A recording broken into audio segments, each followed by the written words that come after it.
नमस्कार dear friends myself গবেষণা মান্ডারি বাড়ি লক্ষ্মীকান্তপুর কলকাতা। ডিয়ার ফ্রেন্ডস, এই সিস্টেম এসেছিলাম আমার নিজের ইমেজ দিয়ে কারণে। আমার নিজের ইমেজ দিয়ে বিগত 7 বছর ধরে প্রেগন্যান্সি কমপ্লিকেশনে ভুগছিল, দিদি মা হতে পারছিল না। সেখান থেকে আমরা বড় বড় ডক্টরসকে দেখাই, 7 বছরে বহু ডক্টরস দেখেছিল, বাট প্রত্যেকে একটা কথা বলেছিল, আমার দিদি কোনোদিন মা হতে পারবে না। দুটো ওভারিতে সিস্ট এবং থাইরয়েডের সমস্যা। এই সমস্যাটা জানার পরে যখন জানতে পারলো দিদি মা হতে পারবে না, আমার দিদির উপর মানসিক চাপ, মেন্টালি টর্চার, ফিজিক্যালি টর্চার সব কিছু করা হয়। এমন একটা সময় আসে দিদিকে শ্বশুর বাড়ি থেকে বের করে দেওয়া হয়।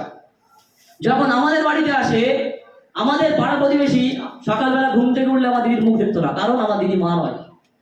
তো এই প্রবলেমটা দিদি এতটা সাফার করছিল, সেখান থেকে দিদির ভরসা উঠে যায়, একটা ভুল সিদ্ধান্ত নিতে যায় যে সে সুইসাইড করবে। সেই সময় দেবদূতের মতো একটা মানুষ আমার সামনে আসে, ডক্টর সৌরভ ব্যানার্জি স্যারের জন্য পাঠিয়ে দেন।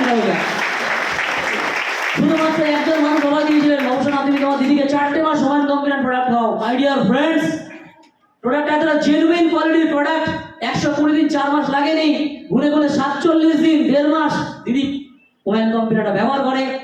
1.5 মাস পরে দিদি প্রেগন্যান্সি পজিটিভ হয়, আমার দিদি মা হয়। আমার একটা ভাগনা আছে। তারপরে সিদ্ধান্ত নিয়েছিলাম যে আমার দিদির মতো এইরকম সমাজে বহু দিদিভাই রয়েছে যারা মা হতে পারছে না, যাদের প্রচুর স্ট্রাগল।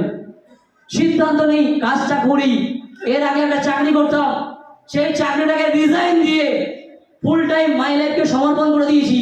তাই আমার জন্য আমার এই টিমে 19 জন মহিলাকে ওমেন কম্পিটিশন দিয়েছিলাম বলে তারাও মা হতে পেরেছে। ডিয়ার ফ্রেন্ড, কাজটা করেছিলাম বলে আজকে প্রতি সপ্তাহে নিয়ার আবাউট 70 থেকে 80টা পরিবারকে আমি ইনকাম পাই দিতে পারি, তারপরে ইনকাম করি। যে চাকরিটা করতাম মান্থলি, আজকে সেই মান্থলি ইনকামটা কোন একটা সপ্তাহে আমি ইনকাম করি এখান থেকে। Thank you so much. हो छूट जाएगा।